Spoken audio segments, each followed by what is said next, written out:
Jim Ross believed that he'll be gnawing on Mr. McMahon instead of eating pretzels. Now, I know Jim had to say that because Jerry was the heel commentator. He actually gives Jericho a right hand. Few chops. 2, 3. Eye rake by Chris Jericho. Chop. Man, you can see how fit Ric Flair was. He looked like he was in better shape than Chris Jericho. And Chris made the mistake of letting him come close to his legs because that's when the patented Ric Flair chopping between the legs comes into play. He forgot who he's messing with, the dirtiest player in the game. The other kick in between the legs. Right hand knocks him down. Next, here comes the figure 4.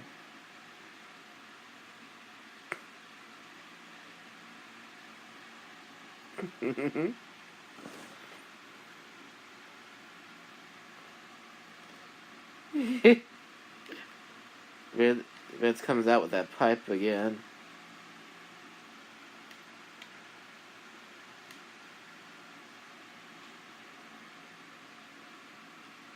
Wasn't for Chris Jericho, there's no way Vince could even take care of Flair in any way. Flair actually took him out off his knees.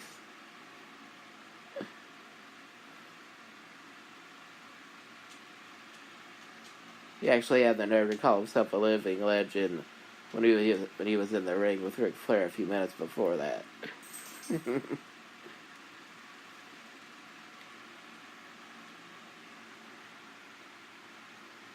In comes Bradshaw. He said, "You got a problem with Ric Flair, son? That's between you and him. You want to come in my home, my state, say something about my people? You and I got a problem now." He turns to Lance Storm, and it obviously sets up 6-man match for later on in the night. Storm, Christian, and Chris Jericho. All 3 Canadians go against a Texan. I forgot his other tag team partners for the night. Vince is actually running away from Ric Flair, gets in his limo, and they drive off. That was during the commercial break.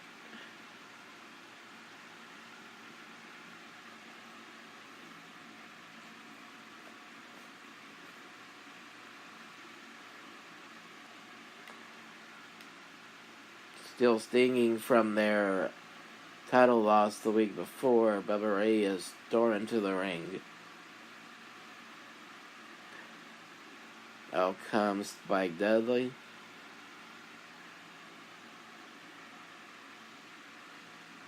Doesn't even bother waiting for the ring to take the title off. Puts it on the floor, gets in there. He had the right attitude because though he's going to have to get in a fight with Bubba Ray, he was always a bully. But they underestimated Taz. Because when they were going to break the rules with the referee's back turn and do the what's up maneuver, Taz climbed up there and he pulled Devon down. Let's see. I think Spike's going for a victory roll. 1, 2, 3, beats him again.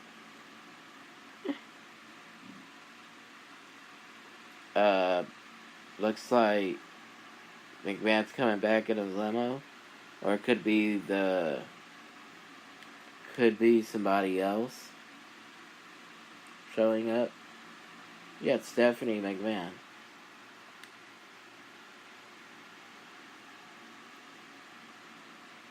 Somehow, I don't know why, but they were in jail. She fussed about a bell clerk being late. So now it's Triple H coming out of the limo.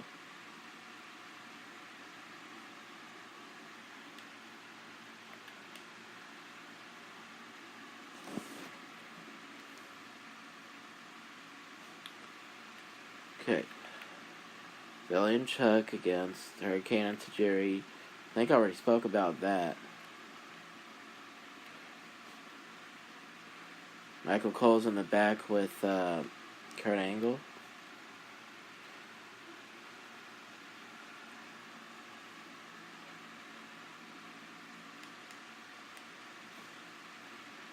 He said something about being stunned, and he said, "Give me a break." I had Stone Cold right where I wanted him when Kane stuck his big red burned off nose in my business. I forgot. Gotta look at SmackDown also. 7th. So I'll create a show for SmackDown in 2002. Then I'll do this for Raw 2002. Okay.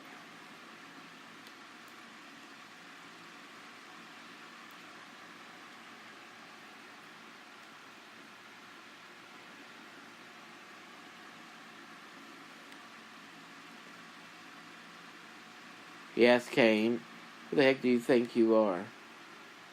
Want to make a statement? Oh, you think you're going to win the Royal Rumble? Well, I have a statement for you, Kane. Mess with the wrong guy."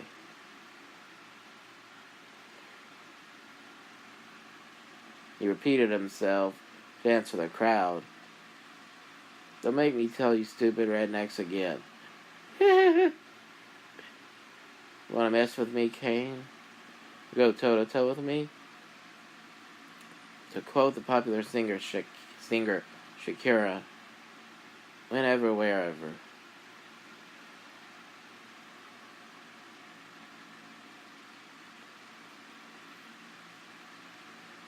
He said that since they're from Texas, they're not as hip as he is. But in reality, you have a lot of hip people from Texas. Said, "Last year, Kane, you had a very impressive Royal Rumble. Nearly won the darn thing. But let me ask you this. Got one of these, which is a gold medal?" He said, "I don't think so."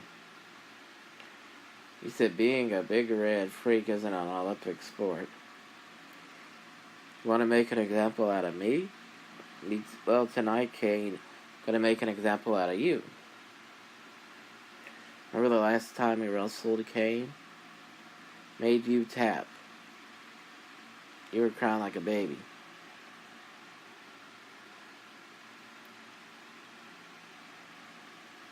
You said, "Well, tonight is going to be worse. Gonna break your ankle," he claimed. He claimed he was gonna break Kane's ankle.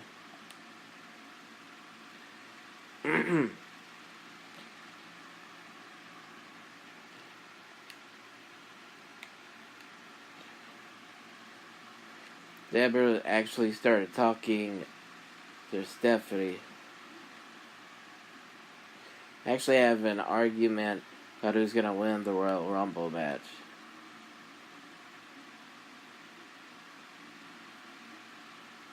Deborah actually used some clean words here. She said, "Husband's gonna whip your husband's butt."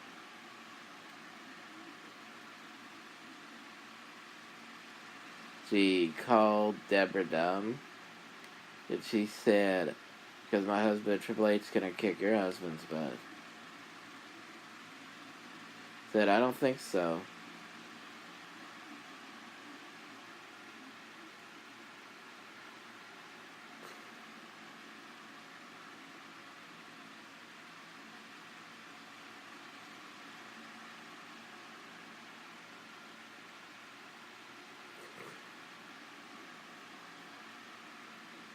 They start going back and forth. It's really hilarious stuff.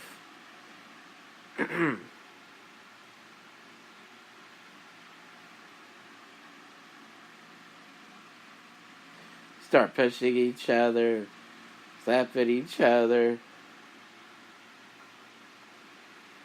choking each other. I'm sorry, that's hilarious. I think it's a referee and an agent, another referee. So several agents and several referees come in to separate them.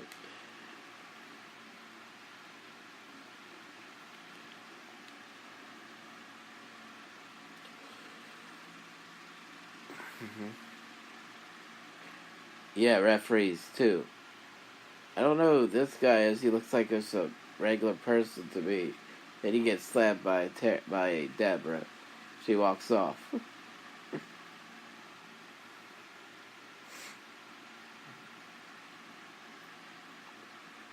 Stratus comes out next. Guys doing commentary for Jackie and Jazz's match.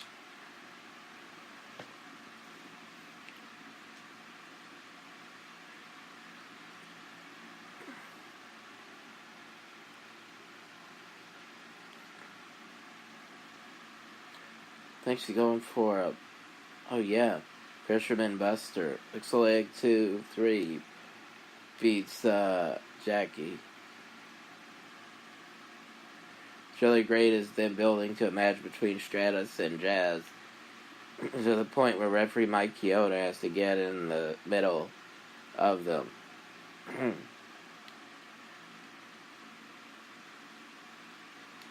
Angle comes out. Go against Kurt Angle. Go against Kane.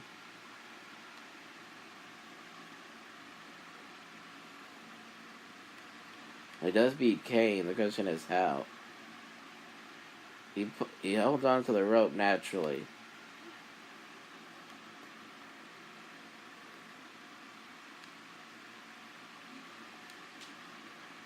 To have a segment between Stephanie and Triple H. They even have a backroom segment with Ron Simmons and Bradshaw where they're playing cards with each other.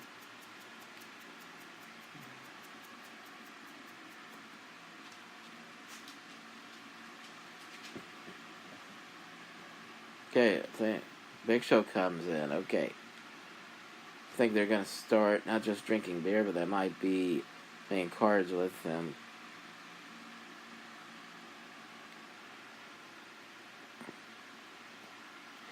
Okay. Up also comes in Booker T, saying he's looking for the training room.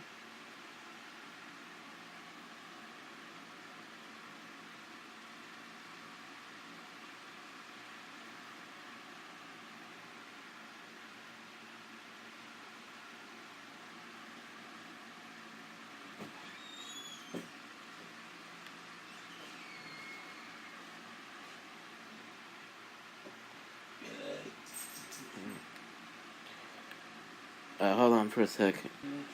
Okay. I think Big Show challenges him to a fight. So it's Edge and RVD versus Regal and Test. Next.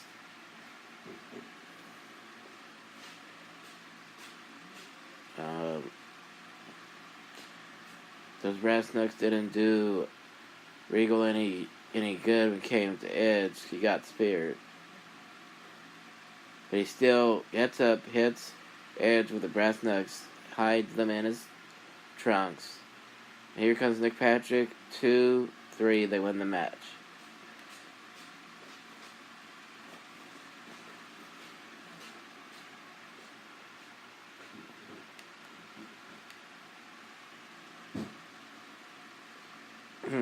William Regal.